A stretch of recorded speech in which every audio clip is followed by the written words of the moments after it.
This video is for Code.org Lesson 13, Levels 4 and 5.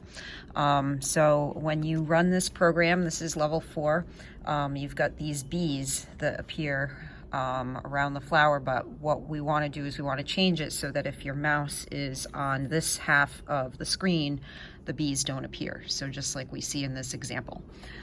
So anyway, what you're going to do is you're going to scroll down, and then from here, underneath the B3, you're going to add an if-else statement. So you're going to click on Control, and then you're going to scroll down a little bit, and you're going to drag the if-else statement to go underneath the code for B3.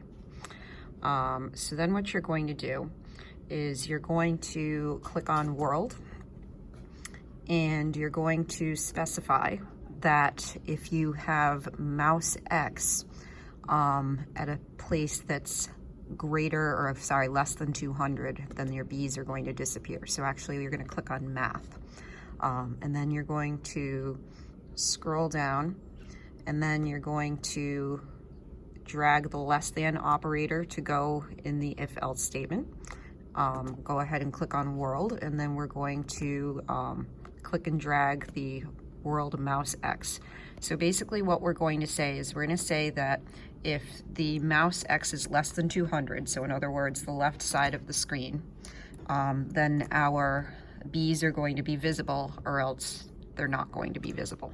So from here, what you're going to do is you're going to, let's see, so you're going to click on Sprites. And then you're going to click and drag the Sprite Visible block to go here. And what you're going to do is you're going to change it to say B1 visible. And then we're going to say true, because we want the B to show up. From here, I recommend clicking on Show Text, because then what you'll be able to do is you'll be able to easily copy and paste.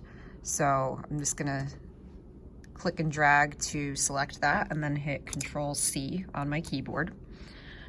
And then I'm just gonna hit Enter and paste 2 times. And then you're going to change B1 to say B2 and B3. So now if the mouse is less than 200x, your bees will be visible. Otherwise, if the mouse X is equal to or greater than 200, we're going to set the B visible default. So I'm just going to select that, Control C to copy, and then I'm going to click in the else statement and then hit Control V to paste. And then I'm just going to change all of these trues to false.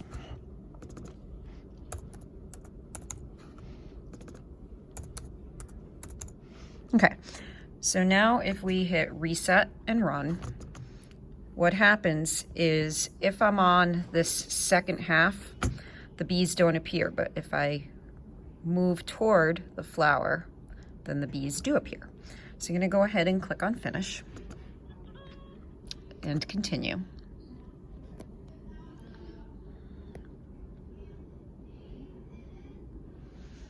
Okay, so then for this one, this is the one that's graded. If you click on Run, right now the gears only move if you press the space bar, but we're going to make the gears spin opposite the direction that they do when the space bar is pressed. So in other words, they'll be animated even when the space bar is not pressed. So for right now, what we're going to do is I'm going to click on Show Blocks.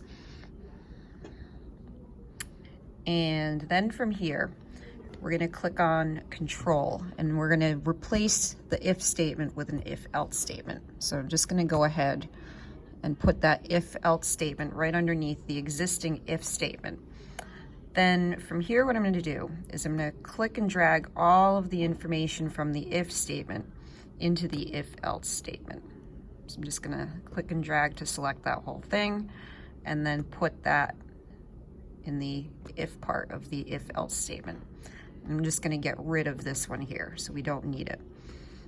So essentially this makes it the same code, but now we're going to change it so that if the space key is not down, then it's going to rotate in the opposite direction. So here's where show text will come in handy. So I'm just going to click on show text, and then I'm going to click and drag to highlight all this stuff, hit Control C, and then click in the else statement, and then hit Control V. And so to change the rotation direction, you're going to replace the minus with a plus and replace the pluses with minuses. So this is why the show text is really handy. Okay, so now if we go ahead and click on reset and run, our gears will move on their own, but then if we hit the space bar, they'll move in the opposite direction. And that's it.